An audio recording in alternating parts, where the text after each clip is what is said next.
Part 2 out of 4 in the series where I take a look at all of the Premier League teams: Burnley, Chelsea, Crystal Palace, Everton, Fulham. Do they have any assets we should consider for our FPL team? Let's have a look.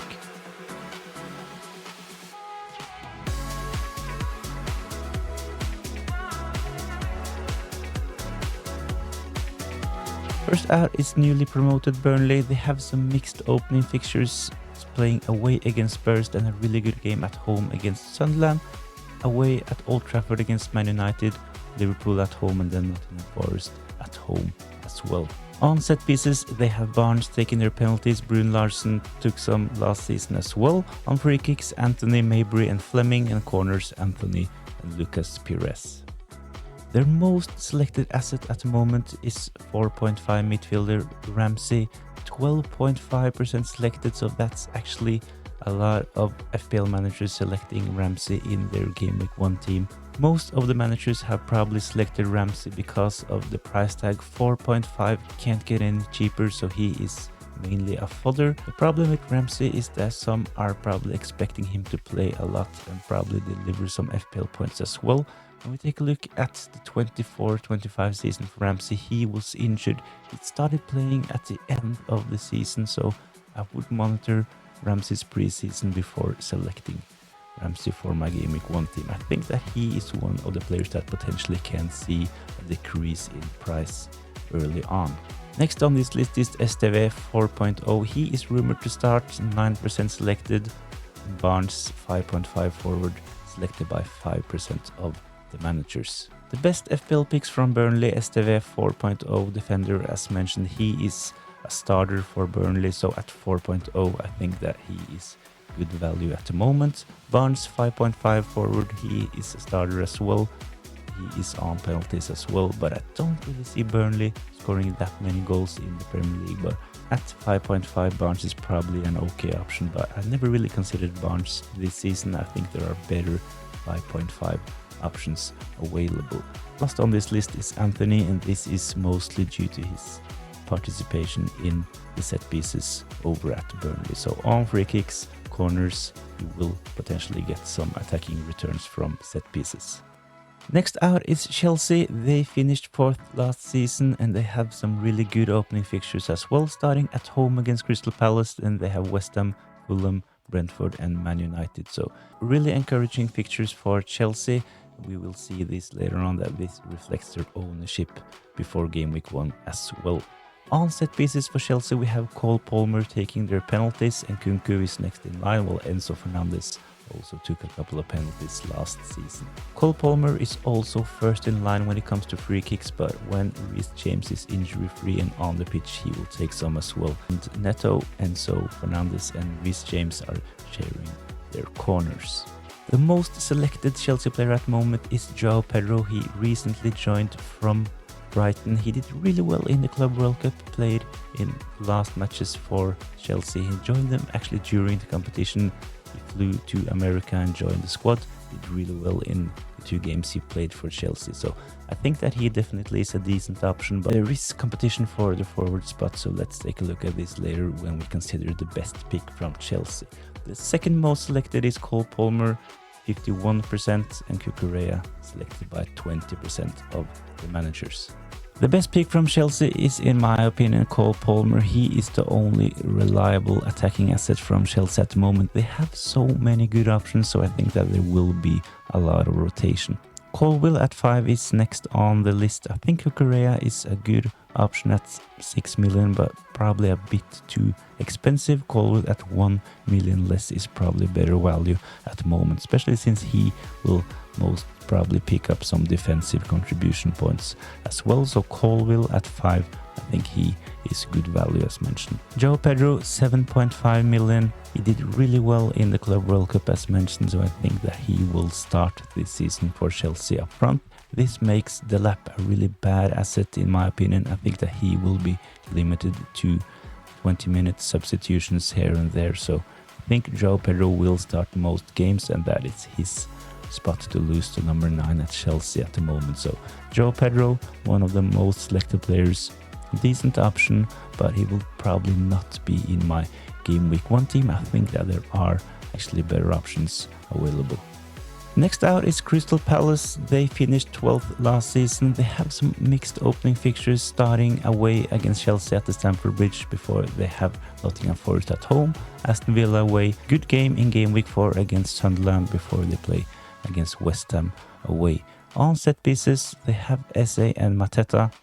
Eze, he took most penalties at the end of last season. Glasner said in the 23-24 season that they decided themselves who will take their penalties. So Mateta, he has taken most of them, but at the end of last season, Eze were Crystal Palace penalty takers. So it's up to them to decide between themselves and who has the most confidence.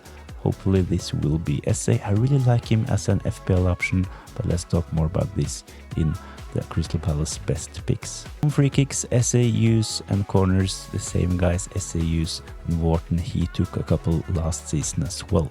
Their most selected asset at the moment is Guehi, 4.5 million and selected by 13.5% of the managers. Munoz 5.59% selected and Eze 7.5 selected by 8.5% of the managers. When it comes to the best picks from Crystal Palace, no Munoz for me on this list. I have Guehi. I think that he is better value, 4.5. He can potentially pick up some defensive contribution points as well. Munoz, of course, really good player, but at 5.5, I think that Guehi is better value. Next is Eze, 7.5, and Mateta, same price, but he is classified as a forward. I like Eze better than Mateta this season, especially due to him getting more points for a goal, and he can pick up an extra point if Crystal Palace keep a clean sheet as well. So Eze is over Mateta, but at the moment none of them are actually in my team, but definitely on my watch list. I think Crystal Palace have two tough opening fixtures for me to include an attacking player from Crystal Palace, but Guehi, he is in at the moment, and Eze and Mateta on my watch list. Everton is the next team. They finished 13th in the 24-25 season. A really good opening fixture against Leeds. Then they play against Brighton, Wolves, Aston Villa and Liverpool. Historically, they have done reasonably well in a tough fixture against Liverpool, so this can go either way this season as well. On set pieces, NGI and Beto sharing their penalties. Dominic Calvert-Lewin is gone, so NGI, he is first in line. Free kicks, Garner, Alcaraz, and corners, McNeil and Garner. Their most selected asset at the moment is Beto, 5.5, 15% selected, NGI 6.5, 11% selected, while both Tarkowski and Mykolenko are selected by 5% of the managers. Best pick from Everton is, in my opinion, NGI, 6.5. We know that he is on penalties for Everton. Really good attacking midfielder, creative, will pick up some assists, probably some goals as well. And while he's on penalties, I think that 6.5 makes him decent value. Tarkowski is next on the list. I would pick Tarkowski over Mykolenko this season, seeing both priced at 5.5. I think Tarkowski is one of the players that's nailed on for defensive contribution points. There are some new rules to FPL this season with defensive contribution points, so if you have some questions about this, go watch this video. The last player on the Everton list is Beto, 5.5. We know that he will start most games, so 5.5 is a decent price. The problem for me is that I'm not sure how well Everton will do this season, and especially when it comes to their goal scoring ability. So at the moment I have no Everton players in my first draft, but both NDI and Tarkowski are definitely on my watch list. The last team in part 2 is Fulham. They finished 11th in the 24-25 season. Reasonably good opening fixtures for Fulham. They start against Brighton, then they have Man United at home, Chelsea away, so in game week 3 they have a tough fixture, but in game week 4 they play at home against Leeds and at home against Brentford in game week 5. On set pieces, Raul Jimenez, Andreas Pereira. Pereira was their designated penalty taker, but Raul, he took over that responsibility last season. Free kicks, Andreas still got the free kicks, while Carney and Wilson also took some last season. Corners, Andreas, Wilson and Lukic. Their most selected asset at the moment is Robinson, the defender, priced at 5 million this season, selected by 7% of the managers. Muniz, 5.5, 2.5% selected, while Raul Jimenez is selected by the same amount of managers, 2.5%. The best pick from Fulham, in my opinion, is Raul Jimenez, 6.5. He is their starter, especially from around Christmas. Raul Jimenez, he showed that he is their number 9. So I can see the temptation of going for Muniz. He is 1 million cheaper, 5.5, but at the moment I think Muniz is a really bad pick, and I can see him start most of the games on the bench. So if you want to pick a forward from Fulham because of the good fixtures, go for Raul Jimenez and stay away from Muniz. The next on this list is actually Anderson, 4.5 defender. He is nailed on to play, and he has some attacking threat at set pieces as well, and he will potentially pick up some defensive contribution points. So I think Robinson is decent, but seeing him priced at 5.0 while Anderson is 4.5, I think Anderson is better value at the moment.